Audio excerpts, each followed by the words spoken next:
So when I die, bury me in Versace. I'ma still fucking nigga, bitch, in my Haraj. All the jewelry on tail, walking around tight. Thought a bitch said something to me, ho, keep it calm. Little Bill one say through the gun. $1 million man like Ted DiBiase. I'ma still fucking nigga, bitch, in my Haraj. $1 million man like Ted DiBiase. I'ma still fucking nigga, bitch, in my Haraj. Not to mention little bitch in front of project. Big pop-up, bitch, I get a pop. I ain't look. Man, brother, what's wrong? I was watching it. My bad. I like to watch. We'll be back. We gotta do this one more time. Man, it's your boy Battle Truth coming to you live and direct from the Battle Truth headquarters, along with the Word Sport Battlegrounds, man. Y'all see my guest right here, one and only A Ward of the Four Horsemen, man. Hey, Weezy, let's go, man. In the building. Let me say this. I don't think you may not be aware of this. Let me just be honest with you some stuff. Christian to Christian. Let me tell you something. You like one of my favorite battle rappers. Did you know that, brother? I did not, bro. Thank you. That's now you know. Let me tell you something. I love your energy. I love your aggression, your stage presence, your cadence on stage, your lyrical contact, you know what I'm saying? And how confident you is on stage when rapping.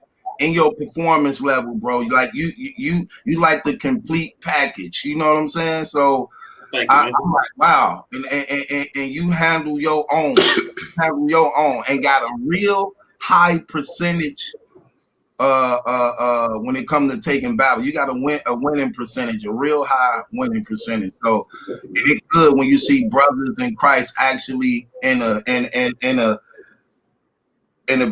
league like what battle rap is going up. People don't know how hard that is to be good but limited at the same time of the things you could say and do, but still good. You get what I'm saying? That really shows a lot. So let me ask you this question, getting off into it. How did you get involved in battle rap, and being a believer, how did you make the overall transition to be like, you know what, I can do this? Well, I mean, I've been a fan of battle rap since the beginning, you know what I mean? So I've always watched battle rap, just always glued to just the culture of battle rap, you know, as far as, you know, early 2000s. Became an artist really about 2006, 2007. And I just noticed that as I wrote as an artist, like I was a poet, I was a rapper and stuff, like my pen was heavily influenced by punchlines, metaphors, and all that kind of stuff. And that it just came from the fact that I think that I was influenced so heavily by battle rap. So I started out as a Christian artist, put out albums, signed to a label, went on tours. I got 4 or 5 albums as a Christian rapper and stuff. And I did that from like 2007 to 2011 or 12. And then like I kind of moved towards the open mic poetry venue because like my material was just, it was rocking buildings like at just some of these slam poetry events, because I was basically battling. Like that's how I approached all of my acapellas, you know. Then, you know, like I never thought like, how could I be a battle rapper? I never thought that. I didn't grow up or live in a community of heavy battle rap. I'm not from New York or LA, you know, like Kansas City didn't have like a poppin' crazy battle rap scene. I'm originally from Tennessee. We didn't have a crazy battle rap scene. So it wasn't like it was easily accessible to me to just go to a battle rap event and try it back then. So it wasn't until like about 2014, 2015, when, you know, around the time Saga started and my guy Street Hymns, I knew him, and I started to see like Christians navigating in battle rap and what it seemed to be not compromising who they are and still competing and having fun. You know what I mean? I was like, yo, this is dope, you know? Now I'm older. A lot of people think that I'm younger because I started battle rap. I'm 35. So like when I first started battle rapping, I was like 29, about to be 30, you know? And I just felt like God's timing in it and like my maturity level, like in my content and stuff. That's why I was able to kind of come into this type of culture and not give in. Like if I was 23, 24, you know what I mean? And somebody was giving me thousands of dollars to fly to LA or New York and be in hotels and stuff like that, I probably would just be a knucklehead out here ruining my testimony. You know what I mean? Like, but I feel like God's timing in, you know, when I started battling and when I started to like, you know, kind of, you know, get some traction in battle rap was perfect. So I jumped in, you know, started battling, did my first battle. It kind of went viral. But I attribute all of that to my older brother. Sometimes you'll see, I always shout him out in the intro. His name's Cannon. He's the one that kind of raised me on hip hop, taught me how to rap, did all that good stuff. He's got about 5 or 6 battles as well. But he's really what kind of was my number one influence hip hop wise to even get into rap or battle rap. So, okay. So how did you meet Saga and become actually a part of the Horsemen? Yeah.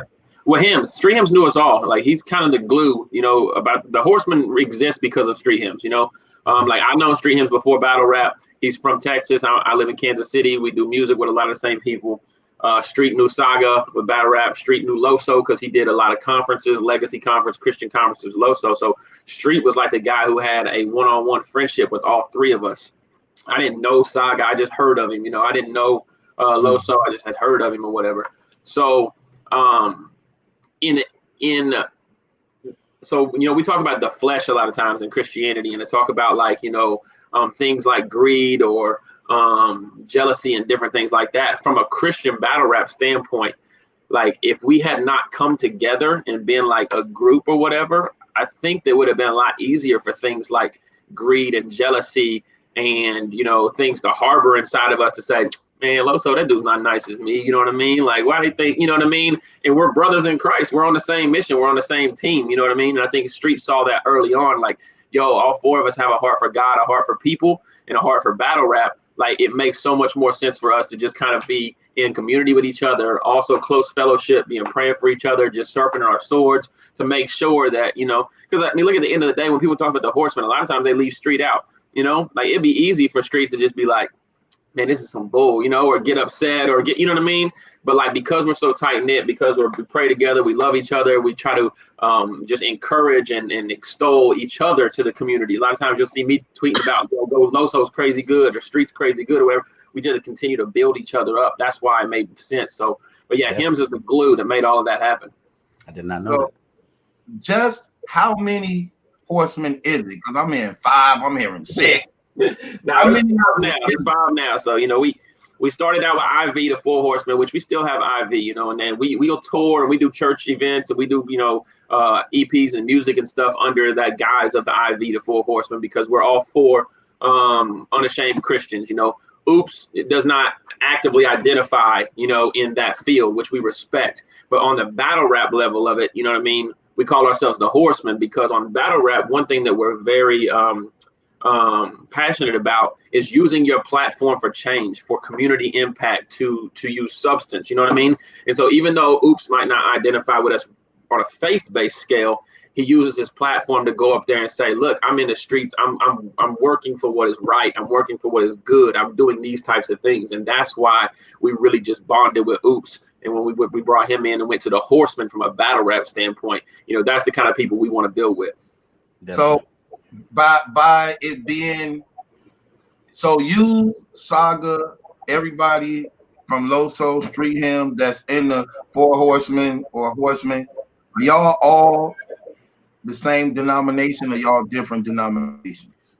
There's definitely some differences in how we look at some theological things. I would consider myself non-denominational.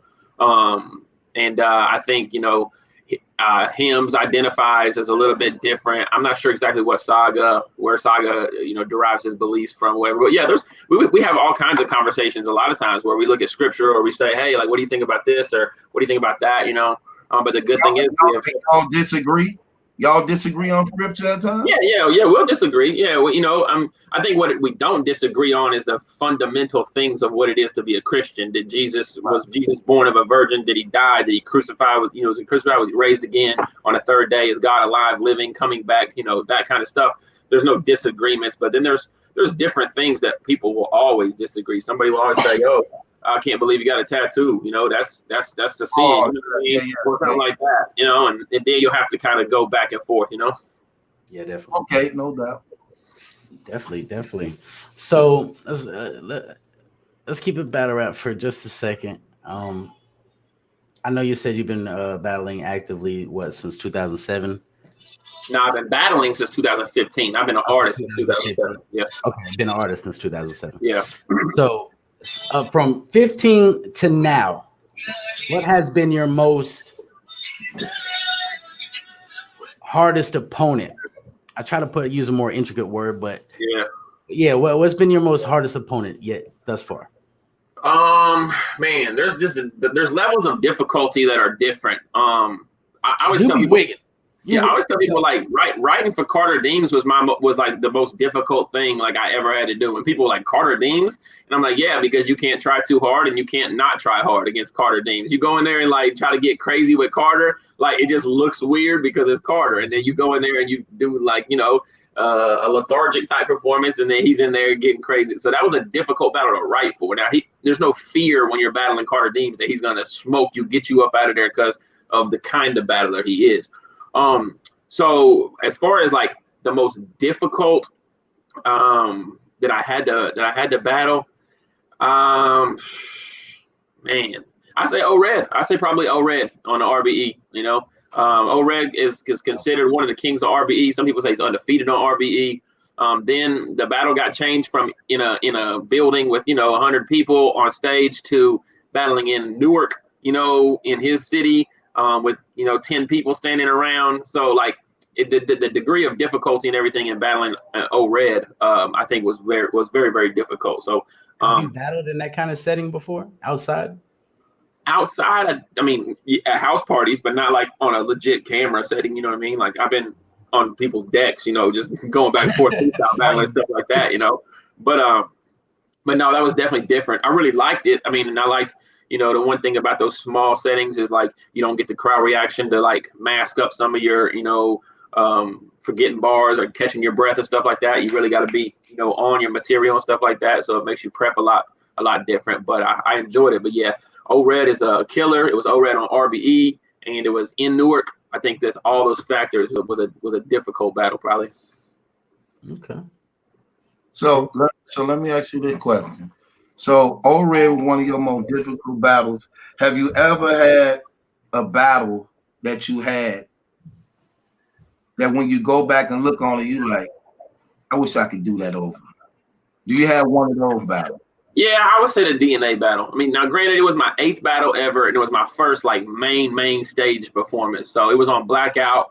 It was King of the Dot event. It was packed crowd, and at this time, like it's my 2nd or 3rd battle on King of the Dot, 8th battle ever, and I'm still big on like just wordplay and layering my material and doing all of this stuff that I think is just crazy. I mean, I'm basically just doing backflips with words, like and like as a writer, I'm looking at it like it's crazy. And then you get on stage against a DNA who's all about pacing, who's all about digestible punchlines, who a crowd of 400 or 500 drunk Canadians, are going to eat up everything he says because he makes it make sense. And then I'm up here triple layer scheming sports references that they don't even watch. You know what I mean? And so whereas like from a pen standpoint, like I wrote a really fire, incredible battle.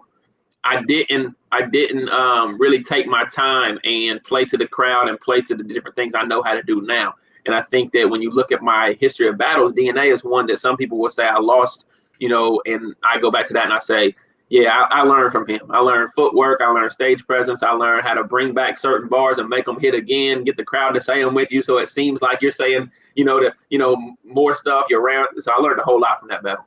So you admit you lost? No, I don't think I lost. No. Okay. But I would say there's 2 battles in my career that I'm okay with a supporter or a fan saying we felt like you lost, and that's DNA and Ilmac. Let me actually. No, I heard you actually beat O-Red from some people. It's crazy. No, I said Ilmac, DNA and Ilmac. Oh yeah. Because it's crazy because I'm only in the first round right now. I didn't get to see the full battle because I keep getting distracted. But let me ask you this. So a lot of battle rappers don't like to admit when they lose battles. Is you one of them? If you believe you lost the battle, would you actually admit it publicly? It's difficult because your brand and your stock and everything is tied to the perception of your supporters, if that makes any sense. You know what I mean? But as a believer, would you lie though? But see, this was your belief. If I felt like I was clearly beat in two rounds or whatever, I would have no problem saying I clearly lost that battle. You know what I mean? I would have no problem saying that. It's also easy for me to say because I don't feel like in 45 battles I've ever clearly lost, 2 rounds of the 3 rounds. So if it can't clearly be decided you lost, you could always argue that debatable, basically. Yeah, well, yeah, exactly. But what do you know as an artist? Even though it could be argued, debated. Right. So that's what I'm saying. Like in battle rap, right? Because it's subjective, because there's different things different people like about things, right? Like if I spit a clear round, right, and I'm a professional, and I spit my round clear, and my opponent spits his round clear, and he's a professional, right? Like it has to be a gap in, like the material just has to be like he was losing his freaking mind on you for me to say you clearly won that round, And nobody's ever really just clearly just did me like this, like the whole time, just haymaker after haymaker got crazy on me in a round. You know what I mean? So the only way that I'm like clearly against Nestle, I actually admitted to losing a round. I admitted to losing the first round on King of the Dot Twitch 2 weeks ago. And I did that because I fumbled over a couple words. I didn't choke or nothing like that. I was just pissed off at myself that I said, whatever, and had to mess it up. And I was mad at myself, and he had a good round. So like at the end of the second round, like I got the second clear. I was like, yo, 1-1. Let's go to this third. You know what I mean? So I clearly said like, yo, it's 1-1. So I have a problem admitting that. But like if you look at B Dot and Chilla, B Dot admitted that he lost to Chilla immediately after, right? Mm-hmm. Like, but there's the 2 rounds that I thought Chilla won too are super close, and his fans could be like, bro, I know you choked in that second, but we gave you the first and third. You know what I mean? And like the minute you go and say I lost to Chilla, well then now champion of the year is like, well, B Dot said he lost to Chilla. Like that's a $10,000, and I appreciate him being honest and saying that because he stumbled, he felt like he lost. But those type of terms in non-judge battles can affect your stock. So you have to be very mindful of that stuff. Oh, definitely. So we got an event coming up today. Oh, and one thing I'm seeing is A Ward versus Pat Stay. I think that would be crazy. People want this. That would be fire, man. Pat had a rough showing in his last battle. I know he wants to get that taste out of his mouth, in regards to like just not putting on for the culture because he's always been super consistent. So I would probably be scared. Huh? I thought he was actually good. Against K-Town? Like people, yeah, I think he brings. Let me tell you something. One thing about Pat Stay is this: his sarcasm is battle rap gold because it's different. Oh no, he was on. Yeah, I think it was the stumbling and the not being there in the right headspace, and he kind of had some chokes and different things like that. It wasn't necessarily his material. I think there was accumulation of different things. But if I'm gonna keep it real with you. He was one of the better ones of the night. It's like when you used to hearing the same thing, when something different come along and it's creative, it's refreshing at the same time. Yeah, it's refreshing. It's just still got to be packaged right. Like if you go in the grocery store and you see something you ain't never, like you see all of these barbecue chips that over here looks like some fire, sour cream and onion joints or whatever, you're not going to buy them if the bag's open and it's ripped apart and stuff like that. Like, yeah, that different substance might be fire to you because it's not the same, but he didn't package it right. He didn't sell it right because of the stumbles and the chokes. He gave me 2 rounds that was good, so I liked it. All right. And that's why you admit losses, because to you'll be like, you know what, Pat Stay was crazy, boom, boom, boom. And then to everybody else, exactly. That's why it's so subjective, though. No doubt. Let me ask you this question. Would you ever consider battle rapping against a homosexual like Pat Stay did? Did you see that battle? He battled a transgender, right? Yeah, same. No shame. No shame. Jesus. Not to be cliche or whatever, but I would just really have to pray about it. But I don't know that I would. I don't know that I would. And then because battle rap is such a cornering sport, they can't wait for a Christian to say something or do something to where they can go in and they can say, well, you did or said this and that contradict. You know what I mean? And so in an artistic, expressive form, I'm not saying I would never do it. I'm just saying that I would have to do it the correct way. You know what I mean? Okay, so what's the difference in rapping against a gangster battle rapper than a homosexual battle rapper? What's the difference? There's really not. But that's what the thing is. Like, I was going to battle a female, and I didn't know if I would ever like want to battle a female battle rapper either. You know what I mean? Like, and it's just a preference on how like aggressive I am and how my different like things about me. It's not like a rule or anything. You can't battle this or that. It's just me personally. Some people, I would never battle a horseman. I would never battle Loso or Saga or Street. Like that wouldn't happen. It's just not battle rap is enjoyable to me. I enjoy writing. I enjoy competing and different things like that. And I just don't know how I personally would have, like I said, never said never, but you know. You could tell he got some soul in him too. He said, I gotta pray about this. Oh, he definitely got soul in him. That's one thing I like about him. He don't got no disrespect. He ain't got a white man's aura. Like his voice. It's like certain people. Here's the thing about battle rap with me. Certain things sound like it belongs. Like you can hear, like certain artists' voices belongs on the radio. You can hear it be like, oh, he got a voice for the radio. Mm-hmm. The way you articulate your words and your vocal projection and how you craft words and again, it's the aggression. You got like the total pack. You can perform and you out of eye contact and you comfortable. You ain't timid. You relaxed up there like you put on and you stand out because you put on. And everybody knows if you're going up against A-Ward, it's not going to be a catwalk for anybody. You get what I'm saying? You literally going to have to come with it or he's going to kill you. Simple as that. So I think the thing is this is like hip hop period, the culture of hip hop, like if you spot a fake or somebody who's trying to be something they're not, like it's easy to spot, it's blood in the water, you know, and people are just not going to gravitate to them. You know what I mean? And like, I think what people appreciate about me is that I am myself. You know what I mean? I'm not sitting here saying that. I mean, sure. I did grow up in government housing. I did grow up around hip hop and stuff like that, but I'm not out here actively trying to be something I'm not. You grew up in what? Did you government housing, income-based housing, single parent. He from the Jacks. Yeah, okay. So you know what I mean. So like,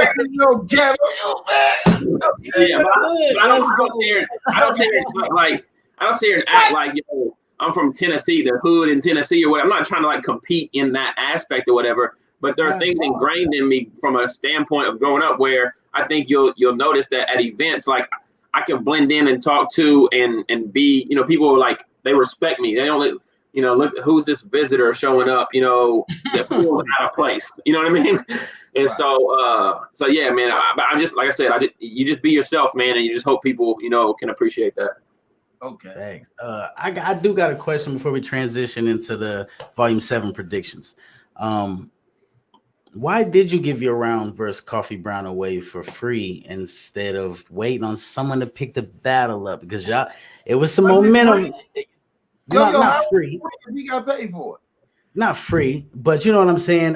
He gave the material out instead of sitting on it and waiting for, you know, at least waiting for the battle over there on the riot or waiting for Netherleague to pick it up or something. You know, it goes a little bit back to like me saying that I really didn't even know if I wanted to battle a female in the first place. You know what I mean?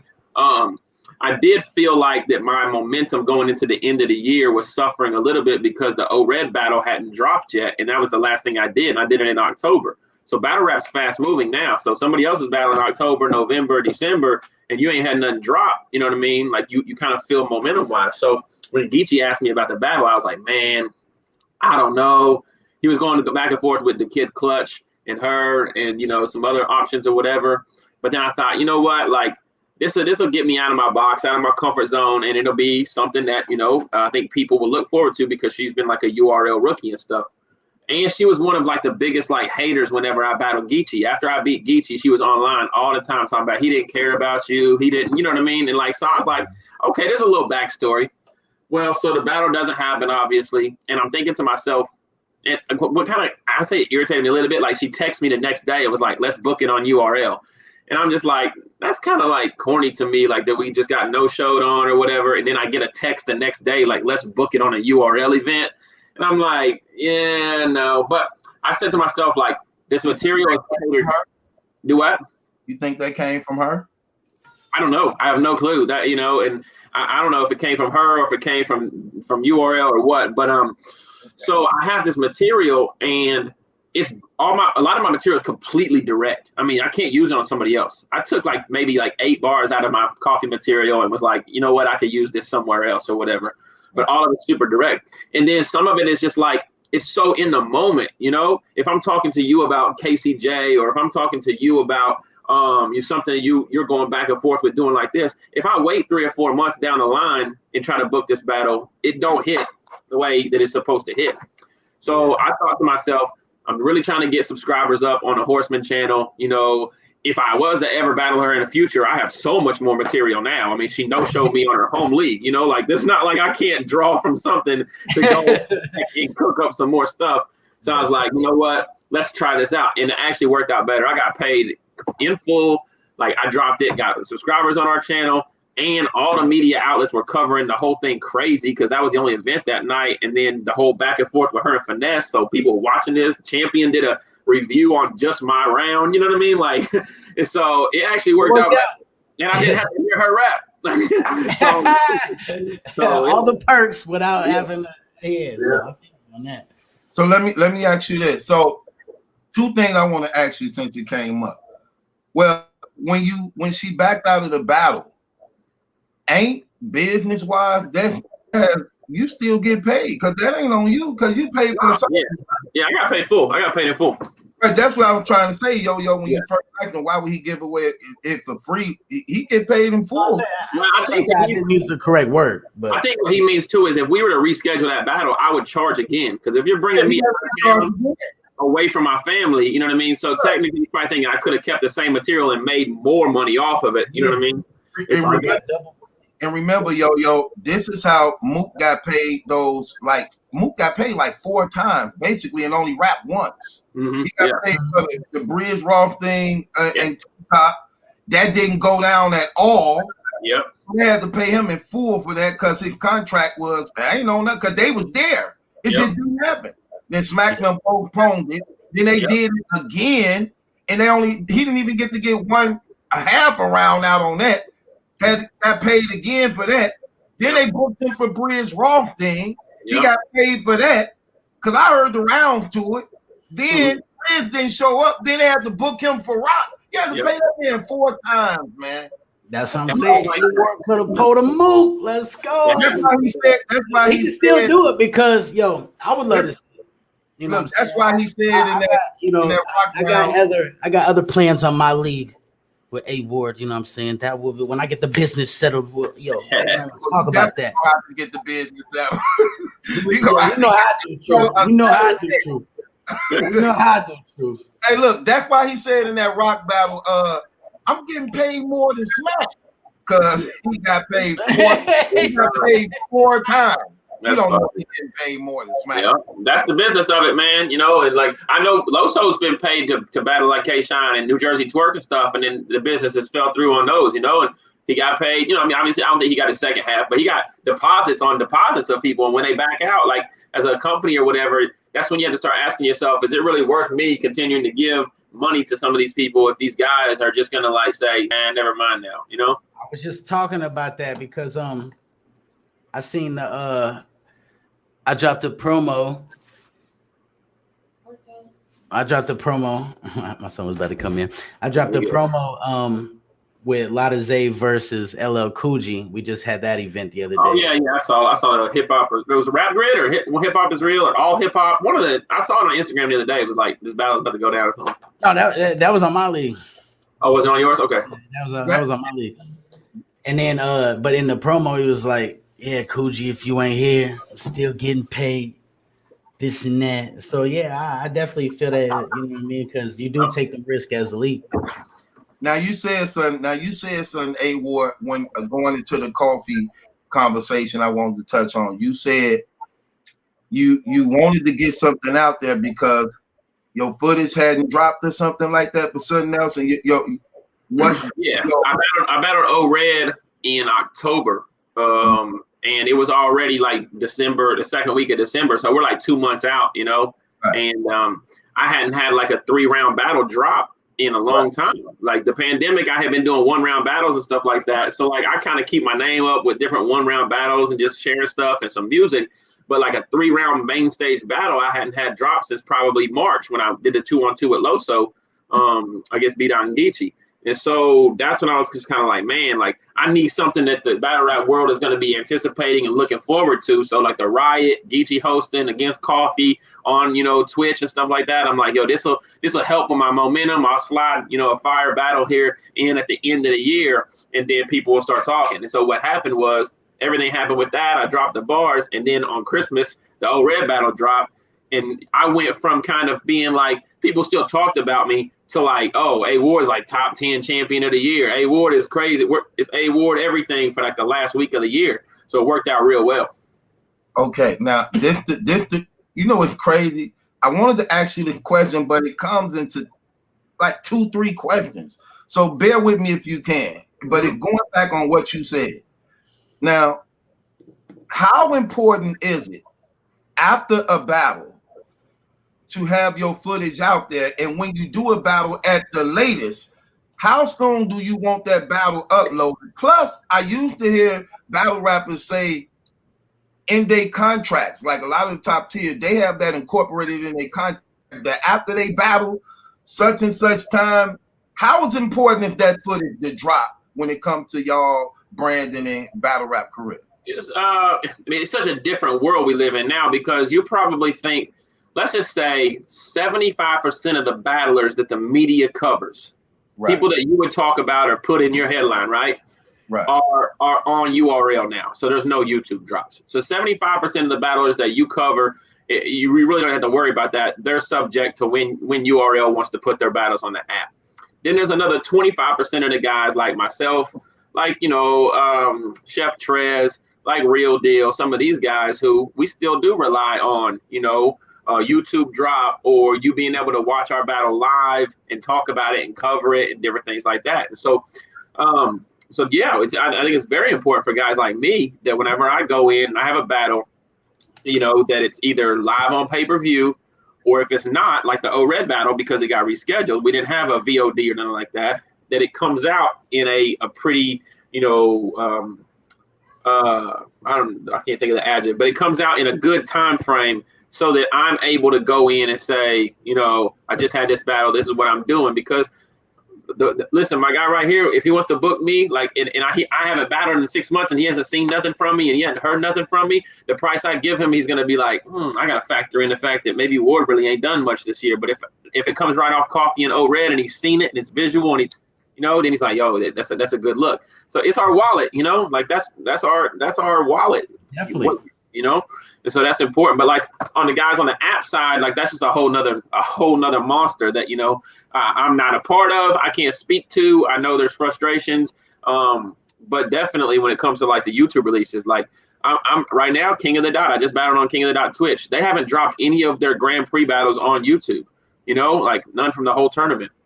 I'm sitting there thinking like, man, I wonder if my Nestle battle is going to drop on YouTube. And if it's not, if they got other plans for it, it's not like you can just drop it 6 months later, because like I said, material is current. Material is about things that are happening, things that have happened. If I watch it 6 months later, the bars don't hit from a visual standpoint. Why did he just scheme the NBA finals and now we're 6 months later and the next season is halfway over? You know what I mean? Yeah, like, you're gonna definitely have to rewrite. So yeah. So it's just it's a weird dynamic to it. And I think that the leagues and the battlers just got to make sure they're on the same page. But mostly with small leagues, when you battle, they're so excited to pay you and get you out there, they get the battles out real quick. So that's kind of why I like doing that too. Definitely. Well, I guess we'll switch into the Volume 7 prediction. Here's the card. Battle event start 20 minutes, 25 minutes? Yeah, I think it is starting now. They're probably doing the pre-show right now. Salute to the URL. We got Smack Volume 7. Okay, let's start right here at the bottom then. New Jersey Twerk versus Jay the Nightwing. Jay the Nightwing just battled a couple days ago versus Rio Nkosi. They will not be rapping first. I don't know why they got them at bottom. They is not rapping first. They're probably going to go before Rock and Verb. Rock and Verb. I don't know. I'm excited to see how they operate that.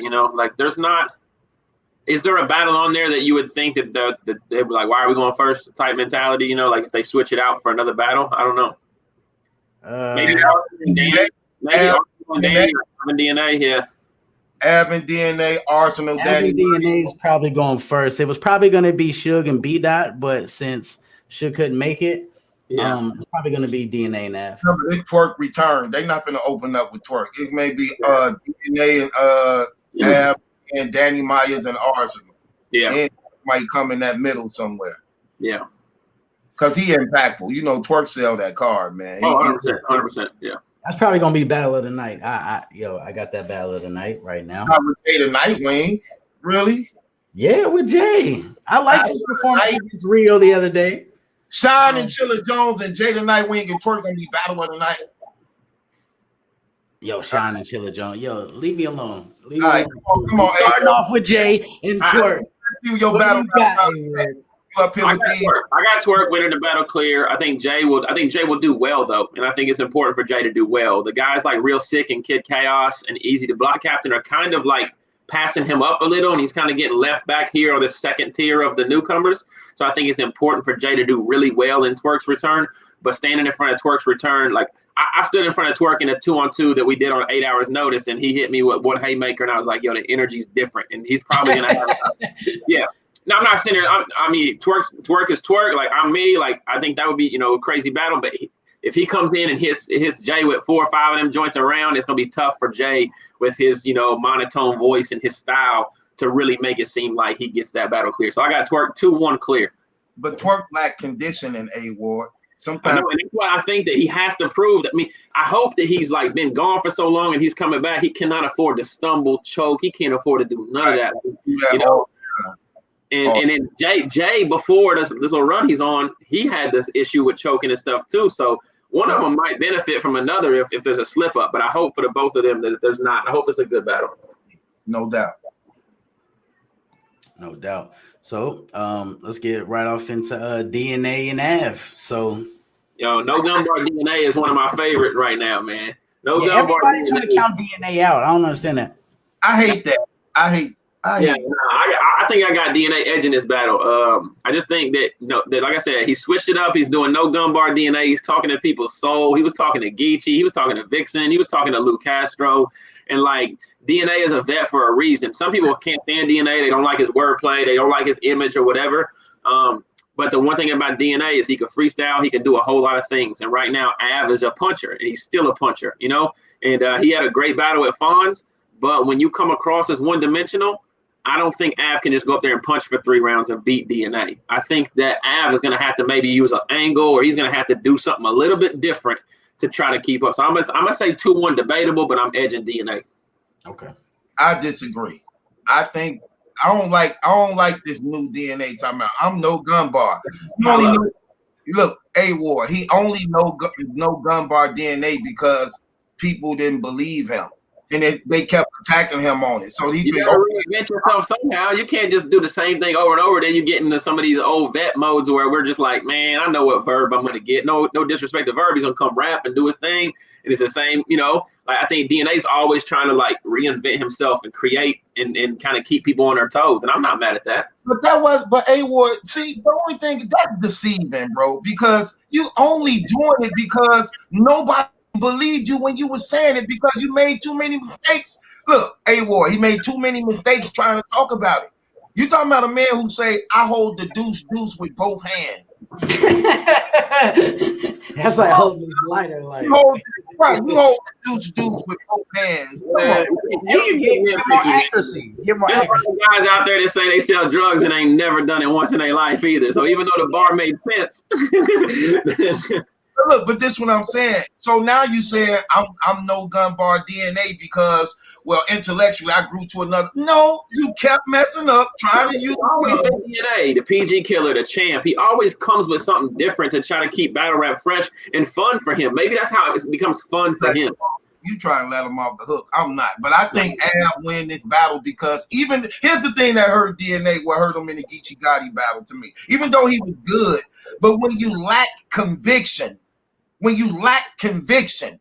you spitting, it takes away from. I think when he does the no gun bars, is conviction. Like when he did the Lou Castro 3rd round, and he was talking to him about not letting them call you a rookie and coming in. There was conviction there because you felt DNA saying, "I made my mistakes. I'm teaching you what not to do."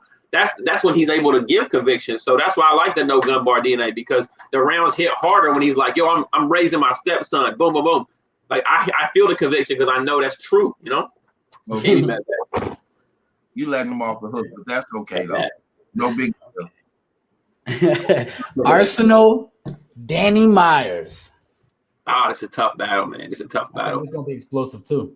It's gonna be a lot of disrespect. It's gonna be Arsenal rapping real well and just being. I mean, if the Arsenal from Jerry West shows up, like that's a really, really good Arsenal, which I appreciate these days. Guys, like Arsenal who could come in and just get a check and mail it in. He didn't mail it in against Jerry West, The Bar God, he's an active man. He just battled drugs 2 weeks ago. He probably, he's always just active, but for some reason he's always coming up with crazy stuff. Like he's just consistently there. You know what I mean? If I had to pick though in this quiet setting, like this small room that we're in, I'm actually leaning towards Arsenal. I think Danny, even though he's like a lyricist and bar heavy and calls himself a bar god, I think he actually needs the crowds in the bigger rooms a little bit more than Arsenal does, where Arsenal's like aura and everything, and his rap ability can just talk to you and make you just, he's probably gonna be dressed better than Danny. He's probably just the whole visual of it is gonna be, you know what I mean? So I'm gonna edge Arsenal in the battle. I agree with you. Arsenal been putting on fantastic performances. And I'm going to tell you what I like the most about him, his conditioning. To just go in overdrive like that, nonstop, without taking a sip of water, with that rapid flow like that, crazy. And he know how to, and not only that, he don't only got the rapid flow, it's controlled. You get what I'm saying? And then, like I say, a lot of people ain't paying attention. Like you said, A-Ward, Arsenal used to have, I ain't gonna say a reputation, but it used to be sometimes a repetitive thing where he would just, you could tell he just don't care sometimes in certain battles and just got the check. Like he'll give you one fire round, maybe two, but then it'll be like filler. But lately, like his performance against Official, crazy. His performance against Chess, crazy. His performance against Jerry West, crazy. He been putting on phenomenal 3 rounds, explosive, lyrical battle. Now, what I don't like is this. I think, and Danny need to really do something about this. They are trying to put a stigma on him of being some lame type, weak battle rapper, and that's not the case.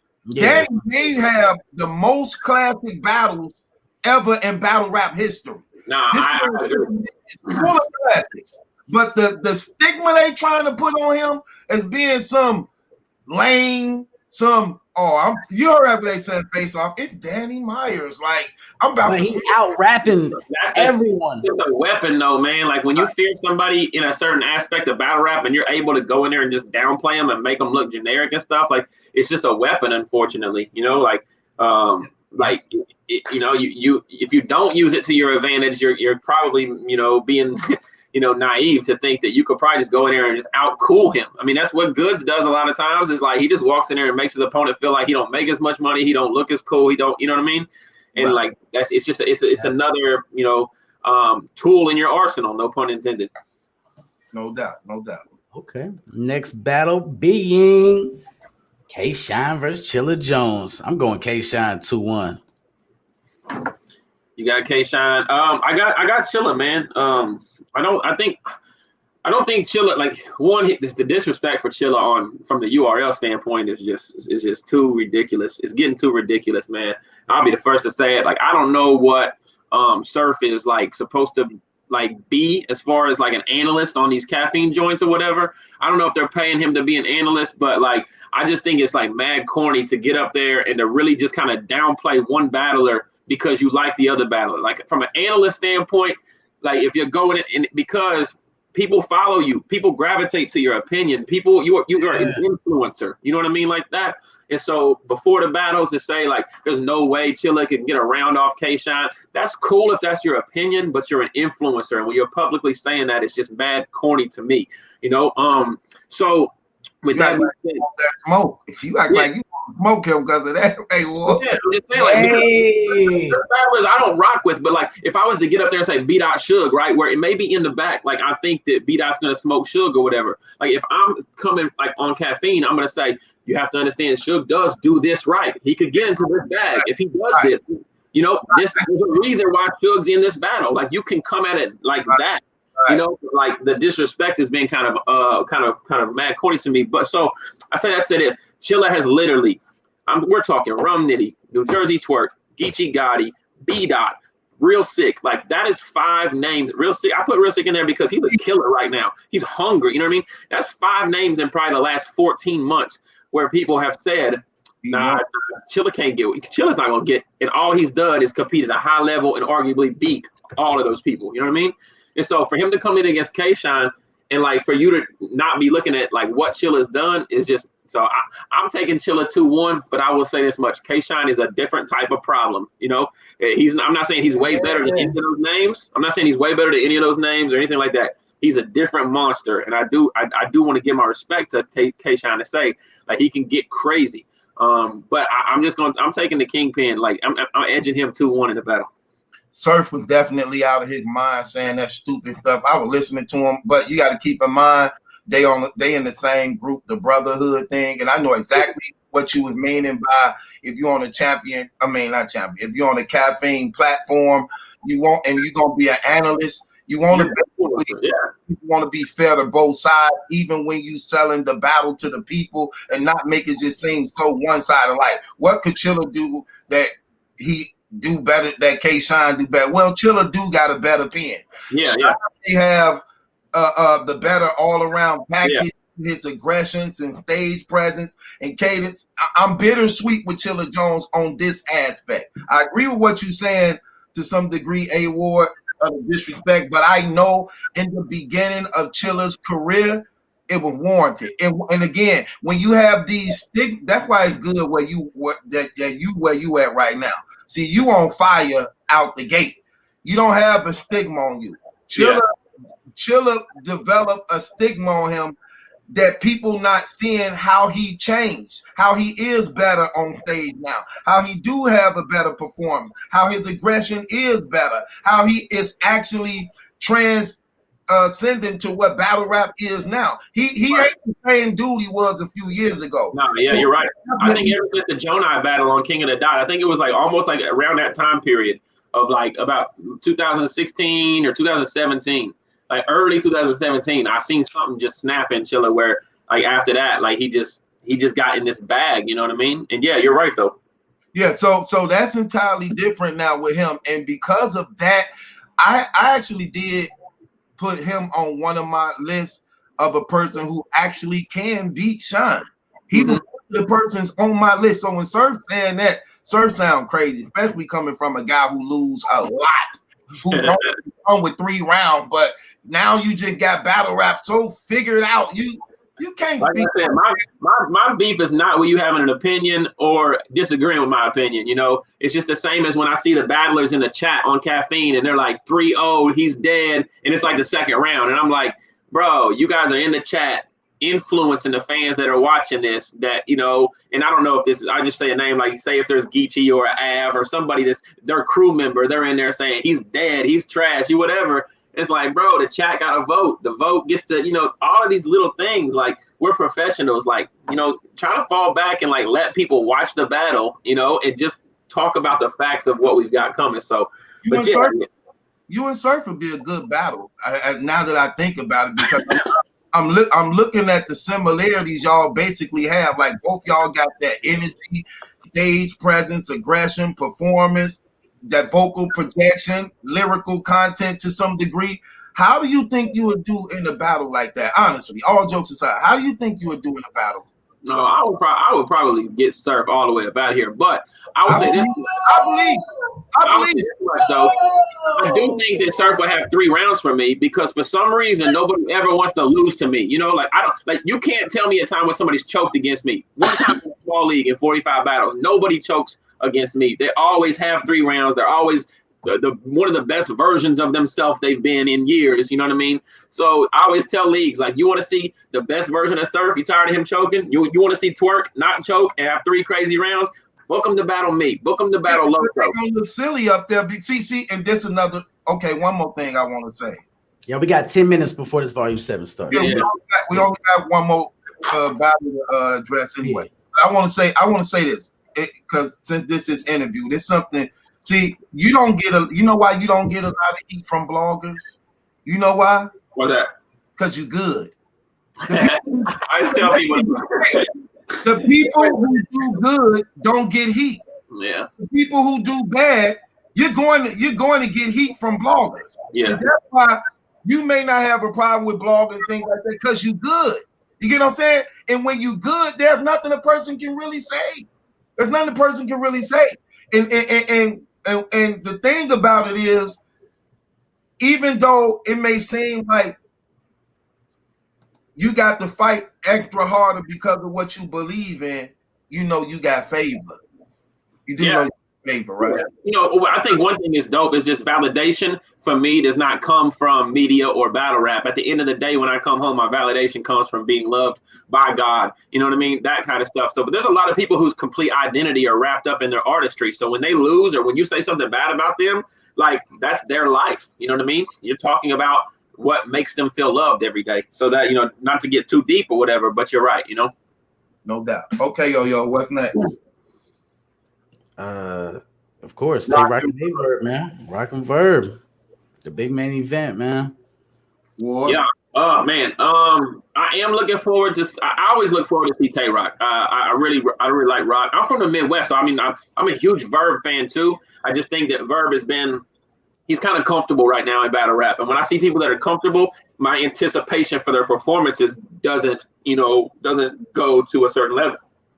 Mm-hmm. Rock, he had to battle with Daylight and the battle with Mook, and arguably people think he lost both of those battles, you know. But I don't think Rock is like in a comfortable. I think Rock wants to come out and say, no, I got to get a clear win and I got to smoke a Verb. You know what I mean? And so that's why I'm anticipating, you know, seeing Rock. So I'm going to give Rock 2-1. I think. I hope to see. I want to say Rock 2-1 too. Yeah. But I don't know. Vegan Verb. I'm not doing that. Yeah. So I mean, rap ability, like going in there rapping, Verb's a better rapper than Tay Rock. I think we know that. Verb was a better rapper than Tay Rock. Verb done. Yeah, but I think I probably would edge Tay Rock. What's crazy is I did some Volume 7 predictions like 2 weeks ago, and I have no clue who I picked.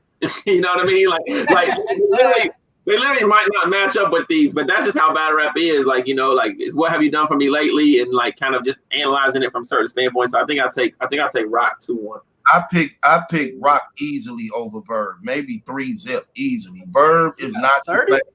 Verb is not the same Verb no more. I hate this new Verb flow. It's not paced.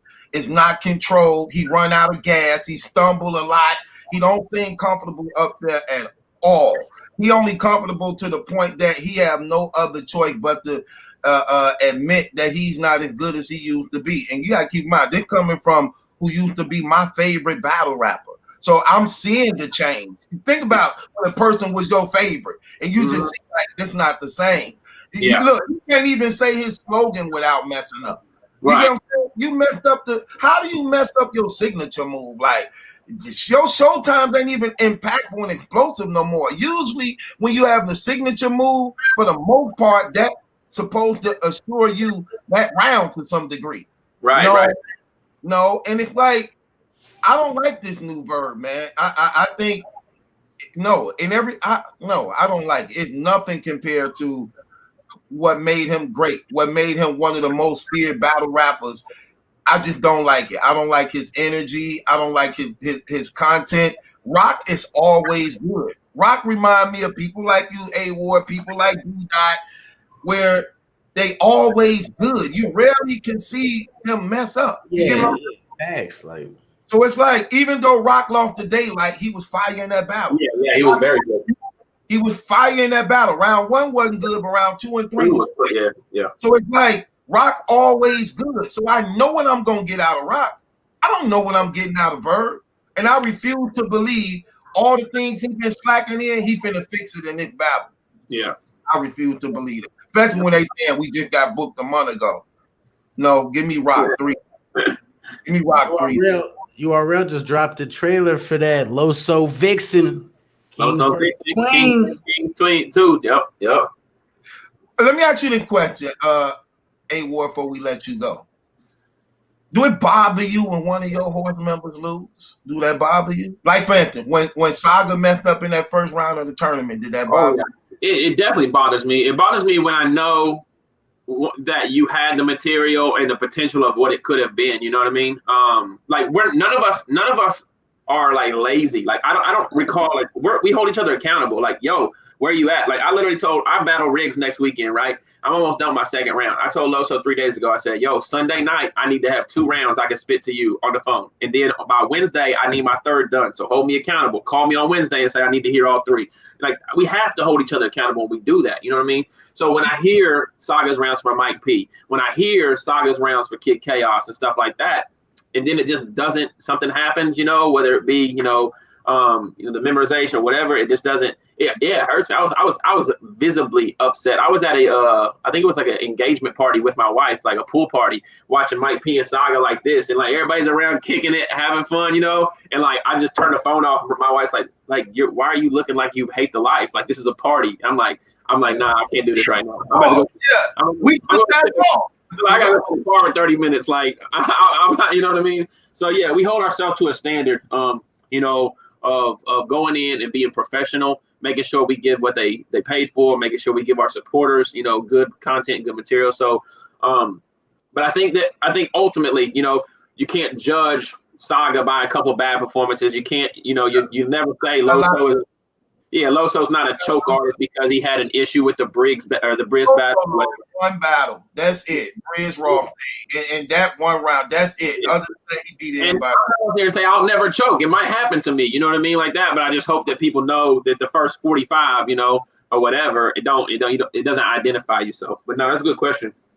Do you see yourself on URL anytime soon? I heard you in the couple. Yeah. And y'all talking about it and everything. Yeah, we've been working on it, man. T-Top called me out. Beasley called me literally the next day, asked me my availability, for the T-Top battle. So, we're working on it. I stopped taking bookings, like I stopped, because right now I could book myself every other weekend and make a few $1,000s on any of these small leagues, But I went ahead and just stopped my bookings to make sure that, when URL or RBE or King of the Dot reaches out in March, April, May, that I don't have other things to do. Okay. We shall see, man. Let me tell you that, brother. I appreciate it talking to you. I wanted to make it my business to talk to you because, I'm one of your brothers in Christ, too. I love to see y'all doing y'all thing. I'm very supportive of y'all, man. And I want to see y'all, do good in the community because just like y'all battle rap, I carry the blogging as a believer, too. But I want to definitely. What's y'all channel? Y'all do Bible studies on y'all channel or what? Well, Loso's a pastor, so Loso has. He's a he does have sermons and everything like that, but he streams them from his Facebook page, from the church's Facebook page and stuff like that. Yeah. We don't have him on YouTube yet, which we need to. We've been talking about it. Yeah, we've really been talking about it. And it's something that we got to get. We got to get content, and that's why. Look, I promise you, man. If y'all come on and start, just doing little 4 Horsemen Bible studies and things, come on, that's what we have to save and change lives, bro. That'll be big, very impactful. And whatever I can help, I'm gonna help, bro. I appreciate it, man. Definitely, man. Man, I appreciate y'all calling me, man, having me on. Thank you. We're going to talk, man. Where to follow you at before we get up out of here, man? IamAward.com. That's my website. All my social media hyperlinks, my music, my tour dates, my battles, everything's on that one central location. So you ain't got to worry about me telling you this, and this. IamAward.com. Go there and you can follow everything. Oh, one more thing before you leave. You battling LL Cool G coming up, brother, right? I might be. We working on it. We'll see. Yeah, we working on that. It might happen, but I don't duck no smoke, so we'll see. He said he don't duck no smoke, people. Y'all just seen A-Ward's last performance against O-Red. We just seen Coogie's last performance against Zay. Electrifying from both of these brothers, you know what I'm saying? So that's going to be crazy. I want 3 rounds. We're not doing no 1 rounders. I want 3. I prefer 3 too. People look at 1 round as like pickup ball, like just a little exhibition or whatever. So I like the 3 round, and I get the rebuttal. You know how many times I've done 1 round battles where I had to go first, and I'm like, oh, if I could have gone after your round, you would have been dead. So yeah. So, but I appreciate y'all, man. About to tune in. Y'all stay blessed. Love you guys. Love God. Love people. And I'll talk to y'all later. My man. Salute. No doubt. Truth, do you want to sign up to you people? Very informative interview. How much time we got left for the We got 0 time left. I just want to plug this in real quick before we get up out of here. Big T versus Real Nkosi, February 17th. Uh-oh. Time it is, man. Live at 9 p.m. Eastern Standard Time. This is a Wednesday, so get your popcorn ready. Also on this card, Big T dead. Shane Mack versus Innovate. Shane Mack, he's been on KOTD, a lot of different other platforms, in-person battles, man. Crazy wordplay, up-and-comer, hungry, Innovate the same motherfucking way. Y'all know him from the Kill Shot. Crazy with it. You know what I'm saying? He just had a battle on Danny Myers League as well. So I anticipate seeing in this, and hopefully before this date, I can make, A Ward and Coogee happen for y'all. Other than that, salute to Get Your Bars Up Media. That's the homie. Also, this event is a Word Sport Get Your Bars Up Media presentation, just like the last one, tax free. Very good event too. Oh, don't forget, y'all. I'm gonna be recapping this whole event tonight. So join me on my channel again tonight. Every time when the battle was over on the Smack Volume 7 card, I'm gonna be recapping it. So shouts out to you, Word Sport Battleground again. Appreciate the love and support you continue to give me. Thank you, brother. I appreciate that. You already know, bro. Thanks for co-hosting this interview with me, man. We up at this thing. Yeah, make sure you enjoy Volume 7. It's up. Mm-hmm.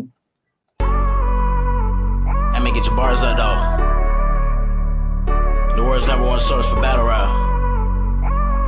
And all that, you know what I'm talking about? Aye, it was dark at the bottom where I started from. We ain't got a bag, then I got my bars up. Remember the paper tag, ay, on that hot boy. This money keep me on forever like a lost boy. Ay, I wrote up soon as I woke up. Get your bars up, don't call me if you don't want none. Tell your bitch go buy some merch, nigga, it's merch. Have my nigga borrow you to death, just say the word. Yeah, Get Your Bars Up Media, man. Appreciate y'all having me, man. Salute. Tell